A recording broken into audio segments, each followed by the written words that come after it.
సాయి శివాని భక్తి పాటలు. సాయి శివాని భక్తి పాటలు. Please like, share, comment, subscribe to my channel. ఓం శ్రీ మహాగణాధిపతయే నమః. ఓం శ్రీ గురుభ్యో నమః. ఓం శ్రీ మాత్రే నమః. దేవి భాగవతంలో ఈరోజు నవమ స్కంధంలోకి అడుగుపెట్టాం మనం. శౌనకాది మహామునులారా, వ్యాస భగవానుడు నాకు చెప్పిన నారద నారాయణ సంవాద రూపమైన దేవి ప్రకృతి స్వరూపారాధనను వివరిస్తున్నాను, శ్రద్ధగా ఆలకించండి అంటూ సూతుడు మళ్ళీ ఉపక్రమించాడు.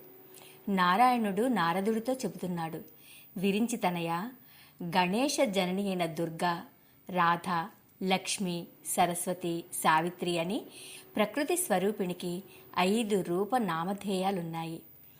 గణేశ జనని దుర్గా, రాధా, లక్ష్మీ సరస్వతి, సావిత్రీ చ సృష్టి విధౌ ప్రకృతి పంచధా స్మృత. నారాయణుడు ఇలా ప్రారంభించగానే నారదుడికి చాలా సందేహాలు కలిగాయి. వినయంగా అడిగాడు, నారాయణ మహర్షి, ఆదిపరాశక్తి ఆ రూపాలను ఎందుకు ధరించింది? ఎలా ధరించింది? వాటి లక్షణాలేమిటి? చరిత్ర ఏమిటి? గుణగణాలు ఏమిటి? పూజా విధానాలు ఏమిటి? ఆయా అవతారాలు ఎక్కడ ధరించింది? ఈ విశేషాలన్నీ వ్యాఖ్యాన సహితంగా తెలియచేయని ప్రార్థించాడు. నారాయణ మహర్షి వివరంగా తెలియచేశాడు. ప్రకృతి నిర్వచనం గురించి తెలుసుకుందాం. వత్స, నారద, ప్రకృతి లక్షణాన్ని వివరించి చెప్పగల సామర్థ్యం ఎవరికైనా ఉందని నేను అనుకోను. అయినా అడిగావు కనుక నేను విన్నంత, తెలుసుకున్నంత నీకు తెలియజెప్తాను, ఆలకించు. ప్రకృతి అనే పదంలో ప్ర అనేది ఉపసర్గ, ప్రకృష్టవాచకం. కృతి అనేది సృష్టివాచకం. ఈ సృష్టిలో ప్రకృష్టమైనది కనుక ఆ దేవి ప్రకృతి అని కీర్తింపబడుతోంది. ప్రకృష్టవాచక ప్రశ్చ కృతిశ్చ సృష్టివాచక. సృష్టౌ ప్రకృష్టాయా దేవి ప్రకృతి సా ప్రకీర్తిత. గుణాలలోకెల్లా ఉత్తమోత్తమైనది సత్వగుణం. దానికి సూచకం ప్రశబ్దం, మధ్యమ రజోగుణానికి కృశబ్దం, చివరి తమోగుణానికి త్రిశబ్దము వాచకాలు. త్రిగుణాత్మక స్వరూపిణి కనుక, సృష్టికి ప్రధాన కారణం కనుక ఆది పరాశక్తిని ప్రకృతి అంటున్నారు. కృతి శబ్దం సృష్టివాచకం. దానికి ప్రథమ భాగంలో ఉన్నది ప్రాశబ్దం, అంటే సృష్టికి ఆదిలో ఉండే దేవి కనుక ప్రకృతి అని స్తుతింపబడుతోంది. ఆ ప్రకృతి స్వరూపిణి సృష్టికి ఆరంభంలో యోగశక్తితో తనను తాను 2గా విభజించుకుంటుంది. కుడి భాగం పురుషుడిగా, ఎడమ భాగం స్త్రీగా రూపుధరిస్తుంది. అందుకనే యోగీంద్రుల దృష్టిలో స్త్రీ పురుష భేదం ఉండదు, అంతా బ్రహ్మమయమే. ఆ పరాశక్తి కేవలం బ్రహ్మస్వరూప, నిత్య, సనాతని, ఆత్మ అన్నా శక్తి అన్నా రెండింటికి భేదం లేదు. అగ్నిని, వేడిమిని ఎలా విడదీయలేమో అలాగే ఆత్మ శక్తుల్ని విడదీయలేము. ఇక దుర్గాది పంచరూప వివరణ గురించి తెలుసుకుందాం.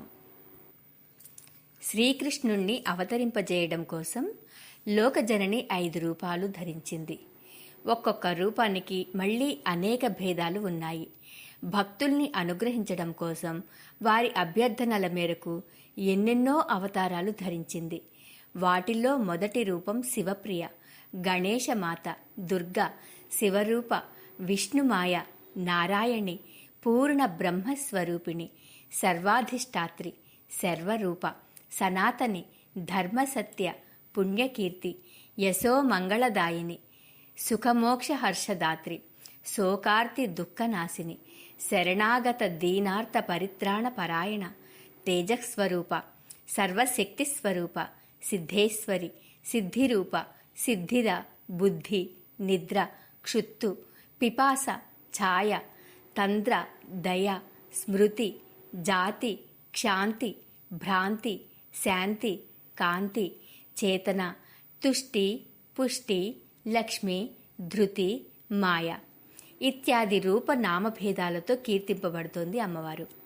ఇక రెండవది శుద్ధ సత్వస్వరూప మహాలక్ష్మి, సర్వ సంపత్స్వరూప, సంపదధిష్టాత్రి, పద్మ, కాంత, దాంత, శాంత సుశీల సర్వమంగళ లోభ మోహ కామ రోష మదాహంకార వివర్జిత భక్తానురక్త పతివ్రత భగవత్ ప్రాణతుల్య భగవత్ ప్రేమపాత్ర ప్రియంవద సర్వాత్మిక జీవనోపాయ రూపిణి వైకుంఠంలో ఈ మహాలక్ష్మి పతి సేవా తత్పరయై నివసిస్తూ ఉంటుంది. సర్వ ప్రాణికోటిలోనూ శోభారూపంగా ఉంటుంది. స్వర్గంలో స్వర్గలక్ష్మిగా, రాజుల్లో రాజ్యలక్ష్మిగా, గృహాలలో గృహలక్ష్మిగా విరాజిల్లుతుంటుంది. పుణ్యాత్ములకు కీర్తి రూప, నరేంద్రులకు ప్రభారూప, వైశ్యులకు వాణిజ్య రూప, పాపాత్మలకు కలహాంకుర రూప, వేదాలలో హయరూపగా వర్ణింపబడింది. సర్వపూజ్య సర్వవంద్య. ఇక మూడవది వాగ్బుద్ధి. విద్యా జ్ఞానాధిష్టాత్రి అయిన సరస్వతి. సర్వ విద్యాస్వరూప, బుద్ధి, మేధ, ఖచిత, ప్రతిభ, స్మృతి ఇత్యాదులన్నీ మానవులకు ఈవిడ దయవలనే కలుగుతున్నాయి. సిద్ధాంత భేదాలు, అర్థభేదాలు కలిగించేది ఈ తల్లియే. వ్యాఖ్యాస్వరూపిణి, బోధస్వరూపిణి, సర్వ సందేహ భంజని, విచారకారిణి, గ్రంథకారిణి, శక్తిరూపిణి, సర్వ సంగీత సంతాన తాళకారణ రూపిణి, విషయ జ్ఞాన వాగ్రూప, ప్రతి విశ్వోపజీవని, వ్యాఖ్యావాదకరి, శాంత, వీణా పుస్తకధారిణి, శుద్ధ సత్వస్వరూప, సుశీల, శ్రీహరిప్రియ, హిమ, చందన, కుంద, ఇందు, కుముద, అంబోజ సన్నిభ, రత్న జపమాలికలతో శ్రీకృష్ణుణ్ణి ధ్యానించే తపఃస్వరూపిణి, తపఃఫలప్రద, సిద్ధి విద్యాస్వరూప, సర్వసిద్ధిప్రద. ఈ సరస్వతి లేకపోతే ప్రజలు మూగవారవుతారు, మృతప్రాయులవుతారు. ఇక నాల్గవది చతుర్వర్ణాలకు, చతుర్వేదాలకు, వేదాంగాలకు అధిష్టాన దేవత, సంధ్యావందన మంత్ర తంత్రస్వరూపిణి, ద్విజాతి జాతి రూప, తపస్విని, జపరూప, బ్రహ్మణ్య తేజోరూప, సర్వ సంస్కార రూపిణి, సావిత్రి, గాయత్రి, బ్రహ్మప్రియ. ఆత్మశుద్ధి కోసం సకల తీర్థాలు ఈ తల్లి సంస్పర్శను కోరుకుంటూ ఉంటాయి. శుద్ధ స్ఫటికవర్ణ, శుద్ధ సర్వస్వరూపిణి, పరమానందరూప, పరమ సనాతని, పరబ్రహ్మస్వరూపిణి, నిర్వాణప్రదాయిని, బ్రహ్మ తేజోమయి. ఈ తల్లి పాదధూళి సోకి జగత్తు పరిపూతమవుతోంది. ఇక 5వ రూపాన్ని వర్ణిస్తున్నాను నారదా, ఆలకించు అన్నాడు నారాయణుడు. 5వది పంచ ప్రాణాలకు అధిష్టాన దేవత, పంచ ప్రాణస్వరూపిణి, ప్రాణాధిక ప్రియతమ, అందరికన్నా అందగత్తె, సౌభాగ్యమానిని, గౌరవాన్విత, వామాంగార్థస్వరూప, తేజోగుణ సమన్విత, పరాపర, సారభూత, పరమ, ఆద్య, సనాతని, పరమానందరూప, ధన్య, మాన్య, పూజ్య. శ్రీకృష్ణుడికి రాస క్రీడాధిదేవ దేవి, రాసమండల సంభూత, రాసమండల మండిత, రాసేశ్వరి, సురసిక, రాసావాస నివాసిని, గోలోకవాసిని, గోపీవేష విధాయిక, పరమాహ్లాదరూప, సంతోష హర్షరూపిణి, నిర్గుణ, నిరాకార, నిర్లిప్త, ఆత్మస్వరూపిణి, నిరీహ, నిరహంకార, భక్తానుగ్రహ విగ్రహ. విచక్షణులు వేదానుసారి జ్ఞానంతో ఈవిడను తెలుసుకుంటారు. సురేంద్ర మునేంద్రాదులైన ఈవిడను చర్మచక్షువులతో చూడలేరు. వహ్నిలాంటి అంశుకాన్ని ధరించి ఉంటుంది. నానాలంకార విభూషిత, కోటి చంద్రప్రభ, పుష్ట సర్వ శ్రీయుక్త విగ్రహ. శ్రీకృష్ణుడి పట్ల భక్తితో దాస్యం చేస్తూ ఉంటుంది. వరాహావతారంలో ఈవిడ వృషభానుడి కూతురుగా జన్మించింది. ఈవిడ పాదస్పర్శతో వసుంధర అంతా పావనమయ్యింది. శ్రీకృష్ణుడి వక్షస్థలంలో స్త్రీరత్నమై విరాజిల్లి నీల మేఘావృతమైన ఆకాశంలో మెరుపుతీగలా భాసించింది. ఒకప్పుడు బ్రహ్మదేవుడు ఈవిడ కాలిగోటిని సందర్శించి తనను తాను శుద్ధి చేసుకుందామని ఆశించి 60,000 సంవత్సరాలు తపస్సు చేశాడు. కానీ ఫలితం దక్కలేదు. కనీసం కలలోనైనా దర్శనం కాలేదు. బ్రహ్మలోకంలో అతడికి దొరకని సందర్శన భాగ్యం భూలోకంలో లభించింది. బృందావనంలో రాధగా దర్శనమిచ్చింది. ఈ రాధ దేవీ పంచమ రూపం. నారద, సృష్టిలో కనిపించే ప్రతి స్త్రీలోనూ దేవీ రూపం కళారూపంగానో, కాలరూపంగానో, అంశరూపంగానో, కళాంశాంశాంశ రూపంగానో ఉంటూనే ఉంటుంది. స్త్రీలందరూ దేవీ స్వరూపాలే. పరిపూర్ణ స్వరూపాలు మాత్రం ఈ 5. ప్రధానాంశ రూపిణులు కొందరున్నారు. వారి గురించి కూడా చెబుతాను, తెలుసుకో అంటూ చెప్పటం ప్రారంభించాడు. గంగాది ప్రధానాంశ స్వరూపిణులు. లోక పావని అయిన గంగ ప్రధానాంశ స్వరూప. విష్ణు పాదోద్భవ, ద్రవరూపిణి, సనాతని. పాపాత్ముల పాపాలు అనే ఎండుకర్రలను కాల్చివేయడానికి అగ్ని లాంటిది. సుఖస్పర్శ స్నానపానాలతో నిర్వాణ పదవిని అందించే శక్తి కలది. గోలోకాన్ని చేరుకోవాలి అంటే గంగానది సుఖంగా సోపాన స్వరూపిణి. సర్వ నదీనద తీర్థాలలోకి ఉత్తమోత్తమైనది, పరమ పావని.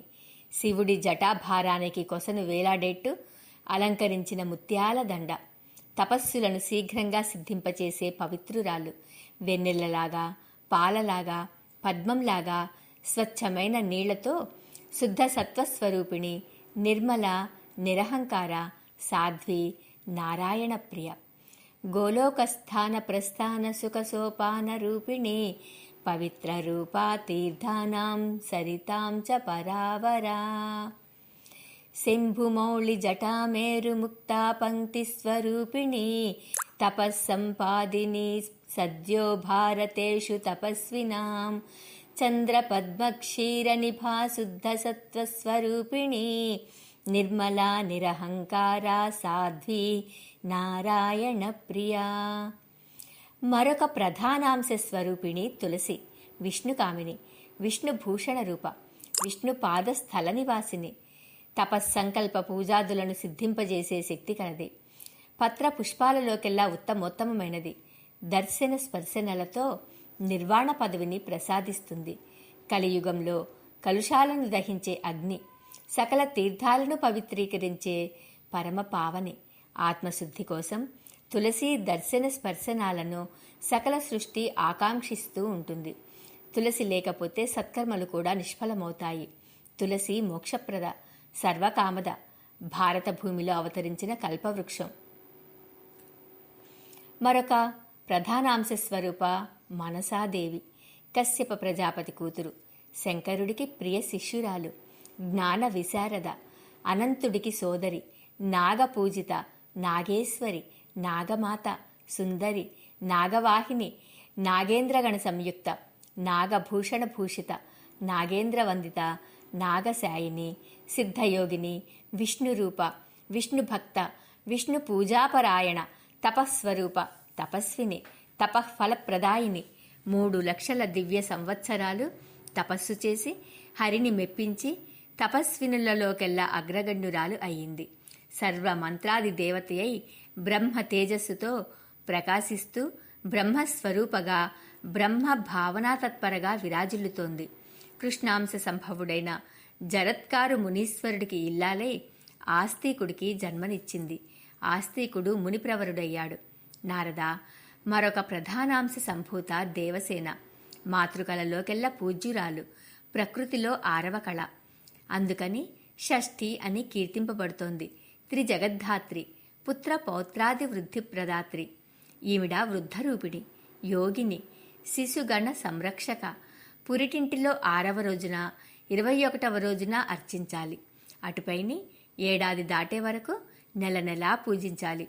శిశువుల క్షేమానికి ఇది అవసరం. ఈ దేవసేన దయారూపిణి, మునివందిత. స్థల, జల, అంతరిక్షాలలో శిశువులకు రక్షణకారిణి. మరొక ప్రధానాంశ స్వరూపిణి మంగళచండిక. ఈవిడ ప్రకృతి ముఖం నుంచి ఆవిర్భవించింది. సర్వమంగళప్రద. సృష్టి విధానంలో మంగళరూప, సంహార సమయంలో కోపస్వరూప. అందుకే పండితులు ఈమెను మంగళచండిక అన్నారు. ప్రతి మంగళవారం నాడు ఈ చండికను పూజించాలి. పుత్ర, పౌత్ర, ధన, మంగళ, ఐశ్వర్య, యశఃప్రదాయిని అవుతుంది. ఈవిడను సంతృప్తిపరిచిన వారికి, ప్రధానంగా స్త్రీలకు సకల వాంఛలు తీరతాయి. ఈవిడకు కోపం వచ్చిందంటే క్షణంలో సకల సృష్టిని నాశనం చేస్తుంది. అంతటి మహేశ్వరి ఈ మంగళచండిక. ఇంకొక ప్రధానాంశ స్వరూప కాళిక, కమలలోచన. ఆది పరాశక్తికి నుదిటి నుంచి ఈవిడ అవతరించింది. శుంభ నిశుంభులతో భీషణ సంగ్రామం చేస్తున్న సమయంలో ఆవిర్భవించింది. తేజస్సులో, గుణంలో, శక్తిలో ఈ కాళిక ఆ దుర్గాదేవిలో అర్ధాంశానికి సమానురాలు. ఈవిడ రూపం కోటి సూర్య సమంగా జాజ్వల్యమానంగా ప్రకాశిస్తూ ఉంటుంది. అంశ సంభవలైన శక్తి స్వరూపిణులందరిలోకి ఈ కాళిక ప్రధానురాలు, అందరికన్నా బలవంతురాలు, సర్వసిద్ధిప్రద, యోగరూపిణి, కృష్ణభక్త, తేజో విక్రమ గుణాలలో కృష్ణతుల్య. కృష్ణ భావన కారణంగా ఈవిడ కృష్ణవర్ణంలోనే ఉంటుంది. ఒక నిట్టూర్పుతో సర్వ బ్రహ్మాండాలను సంహరించగలదు. మరో మహారాక్షసులతో యుద్ధమంటే ఈ కాళికకు ఒక వినోద క్రీడ. ధర్మార్థ కామ మోక్షప్రదాయిని. బ్రహ్మాది దేవతలు, మునులు, ఋషులు ఈవిడను నిరంతరము స్తుతులతో పూజలతో సంతృప్తి పరుస్తుంటారు. ప్రకృతికి ఇంకొక ప్రధాన అంశ స్వరూప వసుంధర. సకల ప్రాణికోటికి ఆధారం, పాడి పంటలకు నిలయం. రత్నాకర, రత్నగర్భ, రత్నకరాశ్రయ అని ప్రజలు ఈ వసుంధరను కీర్తిస్తారు. సర్వోపజీవ్య, సర్వసంపద్విధాయిని. ఈ వసుంధర లేకపోతే చరాచర జగత్తు నిరాధారమైపోతుంది. నారద, ప్రధానాంశ సంభవలైన ప్రకృతి కళారూపిణులను గురించి చెప్పాను. ఇంకా ఏ శక్తులు ఎవరెవరికి భార్యలో చెబుతాను, అది కూడా తెలుసుకో అన్నాడు. స్వాహాదేవి అగ్నికి ఇల్లాలు. ఆవిడ లేకుండా దేవతలు సైతం హవిర్దానాన్ని స్వీకరించరు. దక్షిణాదేవి యజ్ఞపత్ని. స్వధాదేవి పితృదేవతా పత్ని. ఈవిడను పూజించకుండా చేసిన పితృదానాలు నిష్ఫలమవుతాయి. స్వస్తిదేవి వాయుపత్ని. ఆదాన ప్రదానాలను సఫలం చేస్తుంది. పుష్టిదేవి గణపతికి పత్ని. ఈవిడను అర్చించకపోతే స్త్రీ పురుషుడు క్షీణించిపోతారు. తుష్టిదేవి అనంతపత్ని. సకల దేవతలు సకల లోకాలలో సంతుష్టి చెందేది ఈవిడ అనుగ్రహంతోనే. సంపత్తిదేవి ఈశాన పత్ని. ఈవిడ అనుగ్రహం లేకపోతే లోకాలన్నీ దారిద్ర్యంతో అలమటిస్తాయి. ధృతిదేవి కపిలపత్ని. ఈవిడను అర్చించకపోతే అధైర్యంతో వణికిపోవాల్సి వస్తుంది. సతీదేవి సత్యపత్ని. ముక్తులు ఈవిడను అర్చిస్తారు. ఈవిడ ఆగ్రహిస్తే లోకం బంధుత్వరహితమైపోతుంది. దయాదేవి మోహపత్ని. ప్రతిష్టాదేవి పుణ్యపత్ని. వీరి అనుగ్రహం లేకపోతే జగత్తు జీవమృతమైపోతుంది. కీర్తిదేవి సుకర్మపత్ని. ఈవిడ కటాక్షం లేకపోతే జగత్తు యశోహీనమైపోతుంది. క్రియాదేవి ఉద్యోగపత్ని. ఈవిడ అనుగ్రహం లేకపోతే లోకాలన్నీ విధిహీనాలైపోతాయి. మిథ్యాదేవి అధర్మపత్ని. ధూర్తులు ఈవిడను పూజిస్తారు. ఈవిడ అనుగ్రహిస్తే విధి నిర్మితమైన సృష్టి అంతా విచ్ఛిన్నమవుతుంది. సత్యయుగంలో ఈవిడ కనిపించదు. త్రేతాయుగంలో సూక్ష్మరూపిణిగా ఉంటుంది. ద్వాపరంలో సగం శరీరంతో దాగి ఉంటుంది. కలియుగంలో మాత్రం మహాప్రగల్భురాలై బలవంతురాలై స్పష్టంగా సర్వత్రా వ్యాపించి ఉంటుంది. ఇంటింటా కపట రూపంతో సోదరులతో సమానంగా సంచరిస్తూ ఉంటుంది. నారద, శాంతదేవి లజ్జాదేవులిద్దరూ సుశీల పత్నులు. వీరు లేకపోతే జగత్తు ఉన్మత్తమైపోతుంది. బుద్ధి, మేధ, ధృతిదేవులు ముగ్గురు జ్ఞానపత్నులు. వీరి అనుగ్రహం లేకపోతే జగత్తు మూఢమవుతుంది. మూర్తిదేవి ధర్మపత్ని. కాంతిస్వరూప, మనోహర. ఈవిడ లేకపోతే విశ్వాత్మకుడైన పరమాత్మ కూడా నిరాధారుడైపోతాడు. ఈవిడ శోభారూప, లక్ష్మీ కళారూప, శ్రీరూప, మూర్తిరూప, మాన్య, ధన్య. ఇక నిద్రాదేవి కాలాగ్ని రుద్రపత్ని. రాత్రిపూట యోగశక్తితో లోకాలని ఈవిడ ఆశ్రయిస్తుంది. కాలానికి రేయి పగలు సంధ్య అని ముగ్గురు భార్యలు. వీరు లేకపోతే బ్రహ్మదేవుడు కూడా కాలాన్ని లెక్కించలేడు. క్షుత్పిపాసలు, లోభపత్నులు. వీరి వల్లనే లోకం చింతాతురమవుతోంది. తేజస్సుకి ప్రభాదాహికలిద్దరూ భార్యలు. కాలకన్యలైన మృత్య జరాదేవులిద్దరూ ప్రజ్వరపత్నులు. వీరి వల్లనే జగత్తు క్షీణిస్తోంది. నిద్ర, తంద్ర, ప్రీతిదేవులు ముగ్గురు సుఖపత్నులు.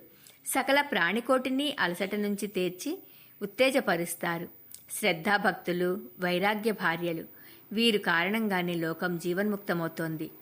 దేవతా జననిగా అదితి, గోవులకు తల్లిగా సురభి, దైత్య జననిగా దితి, నాగమాతగా కద్రువ, పక్షి జననిగా వినతాదేవి, ప్రకృతికి కళాంశ సంభవలుగా సృష్టి విధానంలో ఉపయోగపడి కీర్తింపబడ్డారు.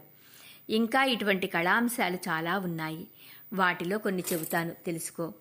చంద్రపత్నిగా రోహిణీదేవి, సూర్యపత్నిగా సంజ్ఞాదేవి, మనుపత్నిగా శతరూపాదేవి, ఇంద్రపత్నిగా శచీదేవి, బృహస్పతి పత్ని భార్యగా తారాదేవి, వశిష్ఠుడి ఇల్లాలుగా అరుంధతీదేవి, గౌతమ స్త్రీగా అహల్యాదేవి, అత్రి భార్యగా అనసూయాదేవి, కర్దమ జననిగా దక్షపత్నిగా దేవహూతీదేవి, ఇంకా ఇలాగే మానసి, మేనక, వింధ్యావళి, లోపాముద్ర, కుంతి, కుబేరకామిని, వరుణాని, దైమయంతి, యశోద, దేవకి, గాంధారి, ద్రౌపది, శైబ్య, సత్యవతి, వృషభానుప్రియ, రాధామాత, మందోదరి, కౌసల్య, సుభద్ర, కౌరవి, రేవతి, సత్యభామ, కాళింది, లక్ష్మణ, జాంబవతి, నాగ్నజితి, మిత్రవింద, రుక్మిణి, సీత, యోజనగంధ, బాణపుత్రి, చిత్రలేఖ, ప్రభావతి,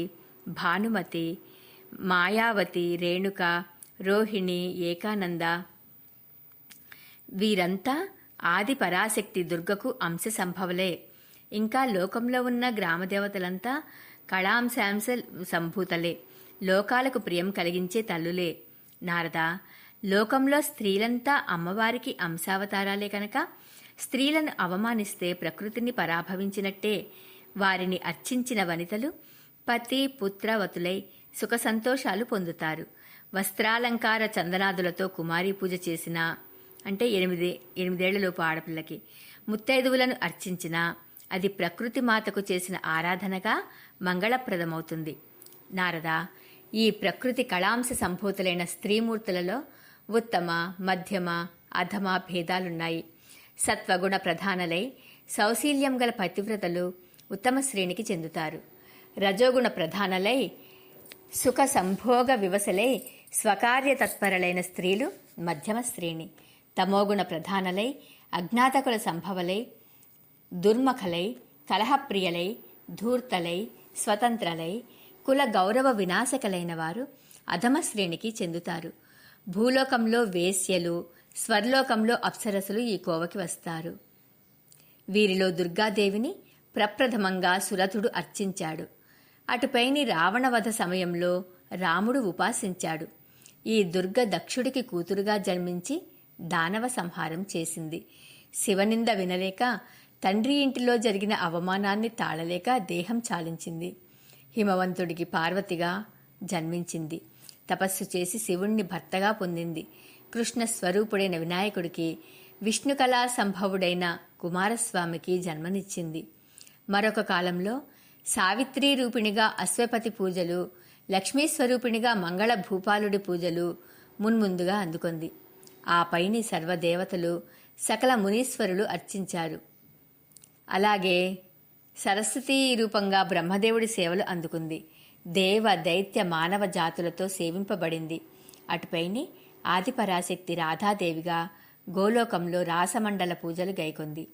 కార్తీక పూర్ణమి నాడు శ్రీకృష్ణుడు గోపీ గోపక బృందంతో ప్రథమార్చన చేశాడు. ఆ పైని నారాయణుడి ఆజ్ఞ మేరకు బ్రహ్మాది దేవతలు ధూప దీప నైవేద్యాది సకలోపచారాలు చేశారు. భూలోకంలో సుయజ్ఞుడు అర్చించాడు. పుణ్యక్షేత్రమైన భారతదేశంలో గ్రామ గ్రామాన, నగర నగరాన శంకరుడి ఆజ్ఞ ప్రకారం పరాశక్తి పూజలు నేటికీ సాగుతున్నాయి. నారద, ఇది దేవీ కళారూపాల మహిమ. ఇంకా ఏమి తెలుసుకోవాలనుకుంటున్నావో అడుగు, నాకు తెలిసిన మటుకు చెబుతాను అన్నాడు నారాయణ మహర్షి. శ్రీకృష్ణుడు శక్తి స్వరూపాల గురించి తెలుసుకుందాం. నారాయణ మహర్షి, సంగ్రహంగా దేవీ చరితాన్ని తెలియచెప్పావు, కానీ విస్తృతంగా వినాలని నా కోరిక. సృష్టికి ఆదిలో ఉండే పరాప్రకృతి సృష్టి విధానం అప్పుడు ఏ రూపంతో ఎలా ఆవిర్భవించింది, 5గా ఎలా విభజన పొందింది, త్రిగుణాలు అంశకళలుగా ఎలా రూపుదాల్చాయి, వీటన్నింటి గురించి జన్మకథనం, పూజా విధానం, స్తోత్రం, కవచం ఇత్యాదులన్నీ మంగళప్రదంగా సమగ్రంగా నాకు వివరించి చెప్పు. నువ్వు వేదాంగవేత్తవు. ఈ చరాచర సృష్టిలో నీకు తెలియనిదంటూ ఏమీ లేదు. దయచేసి అనుగ్రహించు అన్నాడు. నారద, ఆత్మ నిత్యం, ఆకాశం నిత్యం, కాలం నిత్యం, దిక్కులు నిత్యం. అలాగే ఈ విశ్వంలో గోలోకం నిత్యం. అందులో ఒక ప్రదేశమే వైకుంఠం. అలాగే ప్రకృతి నిత్యం. అది బ్రహ్మలీల, సనాతనం. అగ్నికి వేడిమి, చంద్రుడికి వెన్నెల, పద్మానికి శోభ, సూర్యుడికి ప్రకాశం ఎలా అవిభాజ్యాలు, అవిభక్తాలు, అభిన్నాలో అలాగే ఆత్మ, ప్రకృతి ఇవి రెండు అభిన్నాలు. బంగారం లేనిదే కంసాలి ఆభరణాలు చేయలేడు. మట్టి లేనిదే కుమ్మరి కుండలు చేయలేడు. అలాగే ప్రకృతి లేనిదే ఆత్మ ఈ జగత్తును సృష్టించలేడు. ప్రకృతి అంటే సర్వశక్తి స్వరూప. దాని కలయిక వల్లనే ఆత్మశక్తిమంతుడు అవుతున్నాడు. శక్తి పదంలో స అనేది ఐశ్వర్యానికి, తి అనేది పరాక్రమానికి సంకేతాలు. ఆ రెండింటినీ ఇచ్చేది ఆ రెండింటి స్వరూపము కనుకనే ప్రకృతి శక్తి అయ్యింది. జ్ఞానము, సమృద్ధి, సంపత్తి, యశస్సు వీటికి భగం అని పేరు. అవి కలిగినది కనుక, వాటి స్వరూపము కనుక శక్తికి భగవతి అని, భగరూప అని పేర్లు ఏర్పడ్డాయి. దానితో కూడిన ఆత్మకు భగవంతుడని పేరు. ఆ స్వేచ్ఛామయుడైన భగవంతుడు సాకారుడు, నిరాకారుడును. నిరాకారుడు తేజోరూపం. దానిని యోగేశ్వరులు ధ్యానిస్తూ ఉంటారు. పరబ్రహ్మమని, పరమానందమని కీర్తిస్తూ ఉంటారు. అది అదృశ్య రూపం. కానీ సర్వద్రష్ట అంటే తాను కనపడదు, కానీ తాను అన్నింటినీ చూడగలదు. అది సర్వజ్ఞం, సర్వకారణం, సర్వదం, సర్వరూపం. అయితే వైష్ణవులు దీనిని అంగీకరించరు. తేజస్వి లేనిదే తేజస్సు ఎక్కడ నుంచి వస్తుందని ప్రశ్నిస్తుంటారు. అందుచేత తేజోమండల మధ్యస్థుడైన బ్రహ్మ తేజస్విని వారు పరమాత్మ అంటారు. అది స్వేచ్ఛామయం, సర్వరూపం, సర్వకారణ కారణం, మనోహరమైన అత్యంత సుందర రూపం. ఆ తేజస్విది కిషోర వయస్సు. శాంతుడు, సర్వకాంతుడు, పరాత్పరుడు, నీరద శరీరుడు. శరత్కాలంలో మధ్యాహ్న వేళకు పూర్తిగా వికసించిన పద్మాల శోభను అపహరిస్తాయి అతడి కన్నులు. పేర్చిన ముత్యాల వంటి పలువరస, శిరస్సు మీద నెమలి పింఛం, మాలతీ పుష్పమాలికలు, కొనదేలిన ముక్కు, నవ్వు రాజిల్లడు మోమువాడు, భక్తానుగ్రహ కారణుడు, అగ్నిజ్వాలలాగా పరిశుభ్రమైన పీతాంబరం ధరించినవాడు, మురళీధారి, రత్నభూషణ భూషితుడు, సర్వాధారుడు, సర్వేశుడు, సర్వశక్తియుతుడు, విభువు, సర్వైశ్వర్యప్రదుడు, స్వతంత్రుడు, సర్వమంగళప్రదుడు, పరిపూర్ణతముడు, సిద్ధుడు, సిద్ధేశుడు, సిద్ధికారకుడు. ఈ సనాతనుడైన దేవదేవుణ్ణి వైష్ణవులు ధ్యానిస్తుంటారు, ఉపాసిస్తారు. నారద, జన్మ మృత్యు జరావ్యాధి శోక భీతిహరుడైన పరాత్పరుడికి బ్రహ్మాయుష్యు ఒక నిమేషమాత్రమవుతుంది. ఆ పరబ్రహ్మనే కృష్ణుడు అంటారు. ఇందులో కృష్ అనేది భక్తివాచకం, నా అనేది దాస్యవాచకం. భక్తి దాస్య ప్రదాత కనుక కృష్ణుడయ్యాడు. అలాగే కృష్ శబ్దం సర్వవాచకం, నకారం బీజవాచకం. స్రష్ట తానే, సృష్టి బీజము తానే కనుకనే కృష్ణుడు. ఆ స్వేచ్ఛామయుడు తన ఇచ్ఛానుసారం 2 రూపాలుగా అయ్యాడు. వామభాగం స్త్రీ రూపంగా, దక్షిణ భాగం పురుష రూపంగా. మహాకామి అయిన ఈ సనాతన పురుషుడు కామాధార అయిన ఆ స్త్రీమూర్తిని చూశాడు. అప్పుడే వికసించిన పద్మంలాగా కమనీయంగా ఉంది, చంద్రబింబంలాగా ఉంది. రంభోరు, నితంబ భారాంచిత, శ్రీఫలాల వంటి వక్షోజాలు, సన్నని నడుము, పుష్పమాలికాలంకృత, శాంతస్వరూప, స్మేరవదన, వక్రలోచన, అగ్నిజ్వాలలా పరిశుభ్రమైన చీర, రత్నభూషణ భూషిత. తన నయన చకోరాలతో శ్రీకృష్ణుడి ముఖమనే చంద్రబింబంలోని వెన్నెలల్ని తదేక దీక్షగా గ్రోలుతోంది, తన్మయం చెందుతోంది. ఆ స్త్రీమూర్తి నిన్నొసట కస్తూరి బిందువు, దానికి కింద చందన బిందువు, వాటితో సమానంగా సింధూర బిందువు, వాలుకొప్పులో తురిమిన మాలతీ పుష్పమాలికలు. 1,000,000 చంద్రులు ఒక్కసారిగా ఉదయించినట్టుంది ఆ స్త్రీమూర్తి. తన నడకలతో రాజహంసలను, గజరాజాలను పరిహసిస్తోంది. తన కాంతుడి పట్ల కాముకి. ఆ సౌందర్య రాశిని చూసి రాసేశ్వరుడు రాసోల్లాసమైన రాసమండలంలో రసికుడై ఆమెతో రాసక్రీడను జరిపాడు. శృంగారం మూర్తిభవించినట్టు సుఖ సంభోగం సాగించాడు. బ్రహ్మమానంలో 1 రోజు పాటు అది సాగింది. అప్పటికి ఆ జగత్పిత అలసిపోయాడు. నిత్యానందదాయకమైన ఆ శుభక్షణంలో ఆ స్త్రీమూర్తి యోనిలో వీర్యాధానం చేశాడు. సురతాంతంలో అలసిపోయిన ఆమె శరీరం నుంచి హరి తేజస్సు వల్ల స్వేదజలం వరదలు కట్టింది. నిట్టూర్పులు నీడాయి. ఆ గాలి తాకిడికి స్వేద జలాలు విశ్వగోళమంతటా వ్యాపించాయి. ఆ వాయువే జీవరాశికి ప్రాణాధారమయ్యింది. ఆ వాయువుకి ఒక రూపం ఏర్పడింది. అతడి వామభాగం నుంచి మరొక స్త్రీమూర్తి ఆవిర్భవించింది. అతడికి ప్రాణవల్లభ అయింది. వారిద్దరికీ 5 పుత్రులు జన్మించారు.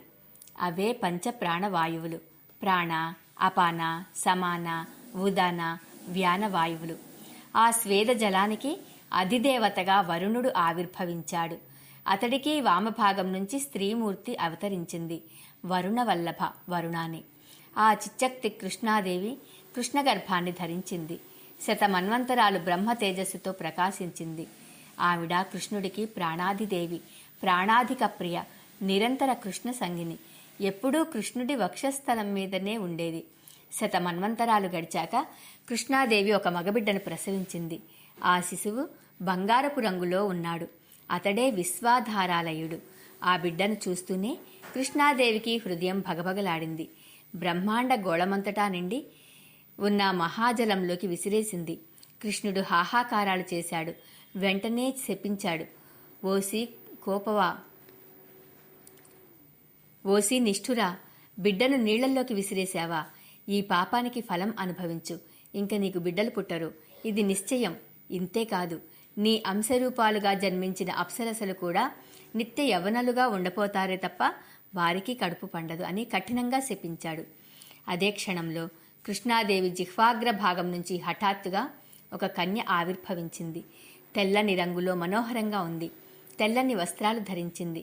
వీణా పుస్తకధారిణి, రత్నభూషణ భూషాఢ్య, సర్వశాస్త్రాది దేవత.